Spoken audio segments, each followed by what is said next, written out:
ಜಾತಿ ಗಣತಿ ವರದಿಯಲ್ಲಿ ಅಚ್ಚರಿ ಅಂಶ ಬಹಿರಂಗ ಆಗಿದೆ. ಈಗಾಗಲೇ ಒಂದಷ್ಟು ಸೋರಿಕೆ ಆಗಿರುವಂತ ಅಂಶಗಳನ್ನ ನೀವು ಗಮನಿಸ್ತಾ ಇದ್ರಿ. ಬಟ್ ಈಗ ಸೋರಿಕೆ ಆಗಿರುವಂತ ಒಂದು ಬಹಿರಂಗ ಆಗಿರುವಂತ ಅಂಶ ಬಹಳ ಅಚ್ಚರಿಯನ್ನ ಹುಟ್ಟಾಕ್ತಾ ಇದೆ. ತೀವ್ರ ಕುತೂಹಲ ಮೂಡಿಸಿದ ಆರ್ಥಿಕ ಹಾಗೂ ಶೈಕ್ಷಣಿಕ ಸಮೀಕ್ಷೆ. ರಾಜ್ಯದಲ್ಲಿ ಲಕ್ಷಾಂತರ ಮಂದಿಗೆ ತಮ್ಮ ಜಾತಿಯೇ ಗೊತ್ತಿಲ್ವಾ ಹಾಗಾದ್ರೆ, ಅಥವಾ ತಮ್ಮ ಜಾತಿಯನ್ನ ಹೇಳ್ಕೊಳ್ಳೋದಕ್ಕೆ ಹಿಂಜರಿತಿದಾರಾ, ಹಿಂದೇಟಾಕ್ತಿದಾರಾ ಅನ್ನುವಂತ ಪ್ರಶ್ನೆ ಈಗ ಹುಟ್ಕೊಳ್ತಾ ಇದೆ. ಕಾರಣ, ಸರ್ವೆಯ ಸಂದರ್ಭದಲ್ಲಿ ಜಾತಿಯ ಹೆಸರೇಳೋದಕ್ಕೆ ಲಕ್ಷಾಂತರ ಮಂದಿ ನಿರಾಕರಿಸಿದ್ದಾರಂತೆ. 2015ರಲ್ಲಿ ಆದಂತ ಜಾತಿ ಗಣತಿ ಅಥವಾ ಶೈಕ್ಷಣಿಕ ಆರ್ಥಿಕ ಸಮೀಕ್ಷೆಯ ಬಗ್ಗೆ ನಾವು ಹೇಳ್ತಾ ಇರೋದು. ಜಾತಿ ರಹಿತ ಅಂತ ಗುರುತಿಸಿಕೊಂಡಿದ್ದಾರೆ 1,34,319 ಮಂದಿ. ನಮ್ಮ ಜಾತಿಯೇ ಗೊತ್ತಿಲ್ಲ ಅಂತೇಳಿ 1,94,003 ಮಂದಿ ಹೇಳಿರೋದು. ನಾವು ಜಾತಿ ಹೆಸರು ಹೇಳಲ್ಲ ಅಂತೇಳಿ 2,53,954 ಜನ ಜಾತಿ ಗುರುತಿಸಿಲ್ವಂತೆ. ಇನ್ನು ಜಾತಿಯನ್ನ ಗುರುತಿಸೋದಕ್ಕೆ ಸಾಧ್ಯವಾಗದವರು ಕೂಡ ಇದ್ದಾರೆ. ಅವರು 3,755 ಜನರು. ಹಾಗಾದ್ರೆ ತಮ್ಮ ಜಾತಿಯನ್ನ ಹೇಳ್ಕೊಳ್ಳೋದಕ್ಕೆ ಇಷ್ಟಪಡದೇ ಇರೋದು ಯಾಕೆ ಅಂದ್ರೆ, ಒಂದು ಸರ್ವೆ ಮಾಡುವಂತ ಸಂದರ್ಭದಲ್ಲಿ ಒಂದು ಫಾರ್ಮ್ ಇರುತ್ತೆ. ನಿಮ್ಮ ಜಾತಿ ಯಾವುದು, ಉಪಜಾತಿ ಯಾವುದು, ಅಥವಾ ಪ್ರವರ್ಗ ಯಾವುದು, ಹೀಗೆಲ್ಲ ಒಂದಿಷ್ಟು ಕಾಲಮ್ ಇರ್ತವೆ. ಆ ಸಂದರ್ಭದಲ್ಲಿ ನೋಡಿ, ಅಲ್ಲಿ ಕಾಲಮ್ ಕೊಟ್ಟಂತ ಸಂದರ್ಭದಲ್ಲಿ ಕೆಲವರು ತಮ್ಮ ಜಾತಿಯನ್ನ ಹೇಳೋದಕ್ಕೆ ಇಷ್ಟಪಟ್ಟಿಲ್ಲ. ಜಾತಿ ಗುರುತಿಸೋದಕ್ಕೆ ಆದವರು 3,755 ಜನ. ಇನ್ನು ನಾವು ಜಾತಿ ಹೆಸರು ಹೇಳಲ್ಲ ಅಂತೇಳಿ ಕಡಾಖಂಡಿತವಾಗಿ ಕಡ್ಡಿ ತುಂಡು ಮಾಡ್ದಂತ ಹೇಳಿದವರು 2,53,954 ಜನ. ಇನ್ನು ಜಾತಿ ರಹಿತ ನಾವು ಅಂತೇಳಿ ಗುರುತಿಸ್ಕೊಂಡಿದ್ದಾರೆ 1,34,319 ಜನರು. ಅಲ್ಲಿಗೆ ಅದು ಜಾತಿ ಗಣತಿ ಅಲ್ಲ, ಆರ್ಥಿಕ ಸಮೀಕ್ಷೆ, ಸಾಮಾಜಿಕ ಸಮೀಕ್ಷೆ ಅಂತ ಏನು ಹೇಳ್ತಾ ಇದ್ರಲ್ಲ, ಆ ಸಮೀಕ್ಷೆಯಲ್ಲಿ ಈ ಜಾತಿ ಕಾಲಮ್ ಏನು ಬಂದಿದೆ ಅದರಲ್ಲಿ ನೋಡಿ, ಕೆಲವರು ಜಾತಿಯನ್ನ ಗುರುತಿಸ್ಕೊಳ್ಳೋದಕ್ಕೆ ಇಷ್ಟಪಟ್ಟಿಲ್ಲ. ರಾಜ್ಯದಲ್ಲಿ ಲಕ್ಷಾಂತರ ಮಂದಿಗೆ ತಮ್ಮ ಜಾತಿನೇ ಗೊತ್ತಿಲ್ವಾ ಹಾಗಾದ್ರೆ? ಕೆಲವರು ಎಜುಕೇಟೆಡ್ ಇರೋರು, ಯಾಕೆ ನೀವು ಜಾತಿ ಆಧಾರದ ಮೇಲೆ ನಮ್ಮನ್ನು ಗುರುತಿಸ್ತೀರಾ, ಜಾತಿನ ನಾವು ಹೇಳೋದಕ್ಕೆ ಇಷ್ಟಪಡಲ್ಲ, ಜಾತಿ ಆಧಾರದ ಮೇಲೆ ನೀವು ನಮ್ಮನ್ನು ಐಡೆಂಟಿಫೈ ಮಾಡೋದು ಬೇಡ, ಈಗಲೂ ವಾದಿಸಿರ್ತಾರೆ. ಹಾಗಾಗಿ ಆ ಕಾಲಂನಲ್ಲಿ ಆ ಉತ್ತರಗಳನ್ನ ನೋಡಿದಂಥ ಸಂದರ್ಭದಲ್ಲಿ ಈಗಾಗಲೇ ಸಚಿವ ಸಂಪುಟದ ಎದುರುಗಡೆ ಈ ಒಂದು ವರದಿಯನ್ನು ಇಟ್ಟಿದ್ದಾರೆ. 30 ಜನರು ಕೂಡ ಈ ವರದಿಯನ್ನ ಪರಿಶೀಲನೆ ಮಾಡಿ ನಿಮ್ಮ ಸಮುದಾಯಕ್ಕೆ ಸಂಬಂಧಪಟ್ಟಂತ ಶಾಸಕರ ಜೊತೆಗೆ ಡಿಸ್ಕಷನ್ ಮಾಡಿ ಏನು ಒಪಿನಿಯನ್ ಕೊಡ್ತೀರಾ ಅಂತ. ಇದೆಲ್ಲ ಆದ ನಂತರ ಸಾರ್ವಜನಿಕ ಚರ್ಚೆಗೂ ಕೂಡ ಬಿಡ್ತಾರೆ ಈ ಒಂದು ವರದಿಯನ್ನ. ಆ ಸಂದರ್ಭದಲ್ಲಿ ಸಾರ್ವಜನಿಕರು ಏನ್ ಅಭಿಪ್ರಾಯವನ್ನ ವ್ಯಕ್ತಪಡಿಸ್ತಾರೆ ಅದನ್ನು ಕೂಡ ನಾವು ಕಾದು ನೋಡ್ಬೇಕಿದೆ. ಯಾಕೆಂದ್ರೆ ಈ ಜಾತಿ ಗಣತಿ ವರದಿಯ ಪ್ರತಿಯೊಂದು ಪುಟವೂ ಪ್ರತಿಯೊಬ್ಬ ಜನರಿಗೂ ಸಿಗಬೇಕಿದೆ. ಯಾಕೆಂದ್ರೆ ಬಿಜೆಪಿಗರು ಇರ್ಬೋದು, JDSನವರು ಇರ್ಬೋದು, ಇದನ್ನ ವಿರೋಧ ಪಡಿಸ್ತಾ ಇರೋರು ಹೇಳುವಂತ ಆರೋಪ ಏನಪ್ಪಾ ಅಂದ್ರೆ, ಈ ಜಾತಿ ಗಣತಿಯನ್ನ ಯಾವುದೋ ಒಂದು ಮೂಲೆಯಲ್ಲಿ ಹೋಗಿ ಕೂತ್ಕೊಂಡು ಬರೆದು ಬಂದಿದ್ದಾರಷ್ಟೇ, ಮನೆಗೆ ಹೋಗಿ ಸಮೀಕ್ಷೆ ಮಾಡಿಲ್ಲ ಅಂತ. ಆ ಆರೋಪದಿಂದ ಮುಕ್ತ ಆಗ್ಬೇಕು ಅಂದ್ರೆ ಎಲ್ರ ಕೈಗೂ ಈ ವರದಿ ಸಿಗಬೇಕಿದೆ. ಮತ್ತಷ್ಟು ಡೀಟೇಲ್ಸ್ ಕೊಡ್ತಾರೆ ಪ್ರತಿನಿಧಿ ಸ್ವಾಮಿ. ಈಗಾಗಲೇ ಈ ಒಂದು ಜಾತಿ ಗಣತಿ ವರದಿಗೆ ಸಂಬಂಧಪಟ್ಟಂತೆ ಸಾಕಷ್ಟು ಆರೋಪಗಳಿವೆ. ಎಲ್ಲೋ ಒಂದು ಮೂಲೆಯಲ್ಲಿ ಹೋಗಿ ಕೂತ್ಕೊಂಡು ಈ ವರದಿಯನ್ನ ಮಾಡ್ಕೊಂಡು ಬಂದ್ರು ಅಂತ. ಬಟ್ ಈ ವರದಿ ಸಾರ್ವಜನಿಕ ಚರ್ಚೆಗೆ ಒಳಪಟ್ರೆ ನಿಜಕ್ಕೂ ಹೋಗಿ ಸಮೀಕ್ಷೆ ಮಾಡ್ಕೊಂಡು ಬಂದ್ರಾ, ಅಥವಾ ಎಲ್ಲೋ ಹೋಗಿ ಕುತ್ಕೊಂಡು ಬರ್ಕೊಂಡು ಬಂದ್ರ, ವೈಜ್ಞಾನಿಕನ ಅವೈಜ್ಞಾನಿಕನ, ಇದೆಲ್ಲವೂ ಕೂಡ ಗೊತ್ತಾಗುತ್ತೆ. ಬಟ್ ಇಲ್ಲಿ ಜಾತಿ ಹೇಳ್ಕೊಳ್ಳೋದಕ್ಕೆ ಯಾಕೆ ಜನರು ಹಿಂದೇಟ್ ಹಾಕಿದ್ರು ಅನ್ನುವಂಥ ಪ್ರಶ್ನೆ ಇರೋದು. ಇದಕ್ಕೆ ಸಂಬಂಧಪಟ್ಟಂತೆ ಏನು ಡೀಟೇಲ್ಸ್ ಇದೆ? ಸೌಖ್ಯ, ಸಾಮಾಜಿಕ, ಆರ್ಥಿಕ ಹಾಗೂ ಶೈಕ್ಷಣಿಕತೆ ಒಳಗೊಂಡಂತಹ ಒಂದು ಜಾತಿ ಗಣತಿ ವರದಿ ಈಗ ಜಾರಿ ಮಾಡೋದಕ್ಕೆ ರಾಜ್ಯ ಸರ್ಕಾರ ಮುಂದಾಗ್ತಾ ಇರೋಂಥದ್ದು. ಈಗಾಗಲೇ ಕ್ಯಾಬಿನೆಟ್ನಲ್ಲೂ ಚರ್ಚೆ ಆಗಿರೋಂಥದ್ದು.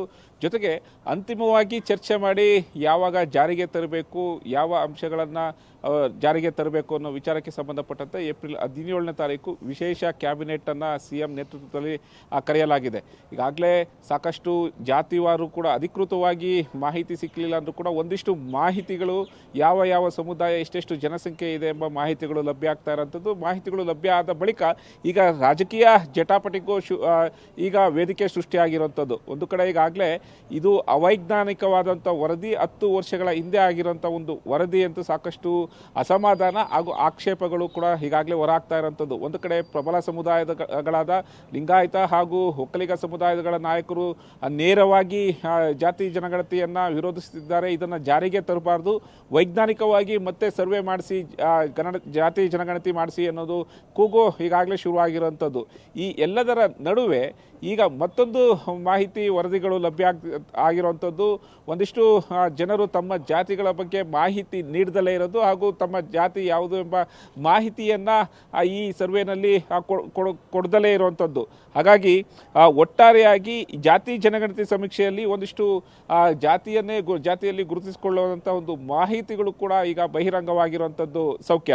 ಅದರಲ್ಲಿ ಪ್ರಮುಖವಾಗಿ ನೋಡಬೇಕಾದ್ರೆ ಜಾತಿ ರಹಿತ ಎಂದು ಗುರುತಿಸಿಕೊಂಡಿರುವಂತಹ 1,34,319 ಜನರು ತಮ್ಮ ಯಾವುದು ಜಾತಿ ರಹಿತ ಅಂದರೆ ನಾವು ಯಾವುದಕ್ಕೆ ಜಾತಿಗೆ ಸಂಬಂಧನೇ ಇಲ್ಲ ಎಂಬ ಗುರುತಿಸಿಕೊಂಡಿದ್ದಾರೆ ಎಂಬ ಮಾಹಿತಿಗಳು ಲಭ್ಯ ಆಗಿರುವಂಥದ್ದು. ಜೊತೆಗೆ ಜಾತಿಯ ಗೊತ್ತಿಲ್ಲ ಒಂದಿಷ್ಟು ಮಂದಿ ಅಂದರೆ 1,94,003 ಮಂದಿ ನಮಗೆ ಜಾತಿ ಬಗ್ಗೆ ಮಾಹಿತಿ ಏನಿಲ್ಲ, ಜಾತಿಯ ಯಾವುದೊಂದು ಗೊತ್ತಿಲ್ಲ ಎಂಬ ಮಾಹಿತಿಗಳನ್ನು ಕೊಟ್ಟಿರುವಂಥದ್ದು.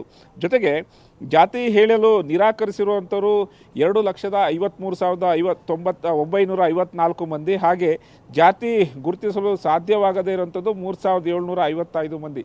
ಅಂದರೆ ಇದಿಷ್ಟು ಲಕ್ಷಾಂತರ ಮಂದಿ ಈಗ ಜಾತಿಯನ್ನು, ಕೆಲವೊಂದಷ್ಟು ಜನ ಜಾತಿಯನ್ನು ಹೇಳ್ಕೊಂಡಿಲ್ಲ, ಜಾತಿಗೆ ಸಂಬಂಧಪಟ್ಟಂತೆ ನಮಗೆ ಯಾವ ಜಾತಿ ಅನ್ನೋದು ಸ್ಪಷ್ಟ ಮಾಹಿತಿ ಕೊಡದಲ್ಲೇ ಇರೋದು, ಜಾತಿ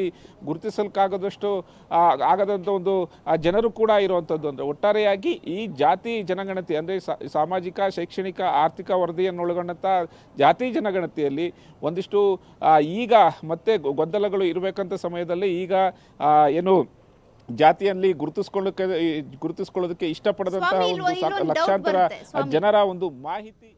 ಒಂದ್ ಸೆಕೆಂಡ್, ಇಲ್ಲಿ ಒಂದು ಡೌಟ್ ಬರುತ್ತೆ. ಯಾಕೆಂದ್ರೆ ಲಕ್ಷಾಂತರ ಮಂದಿ ಇಲ್ಲಿ ಈಗ ತಮ್ಮ ಜಾತಿಯನ್ನ ಗುರುತಿಸ್ಕೊಳ್ಳೋದಕ್ಕೆ ಹಿಂದೇಟ್ ಹಾಕಿದ್ದಾರೆ. ಈಗ ನೋಡಿ, ಜಾತಿ ಗಣತಿ ವರದಿಯಲ್ಲಿ ಸೋರಿಕೆ ಆಗಿರೋ ಅಂಶ ಪ್ರಕಾರ ಒಂದ್ ಕಡೆ ಮುಸ್ಲಿಮರ ಜಾತಿ ಏಕ ಜಾತಿ ನೋಡೋದಾದ್ರೆ ಅವರೇ ನಂಬರ್ 1, ಅದ್ರ ನಂತರ ಪ್ರವರ್ಗ ಇರೋದ್ರಿಂದ SC ST ಸೆಕೆಂಡ್ ಬರುತ್ತೆ. ಬಟ್ ಈಗ ಲಕ್ಷಾಂತರ ಮಂದಿ ಜಾತಿಯನ್ನೇ ಗುರುತಿಸ್ಕೊಂಡಿಲ್ಲ ಅಂದ್ರೆ ಇವ್ರನ್ನ ಯಾವ ಲಿಸ್ಟಿಗೆ ಹಾಕ್ತಾರೆ, ಹೇಗೆ ಕನ್ಸಿಡರ್ ಮಾಡ್ತಾರೆ?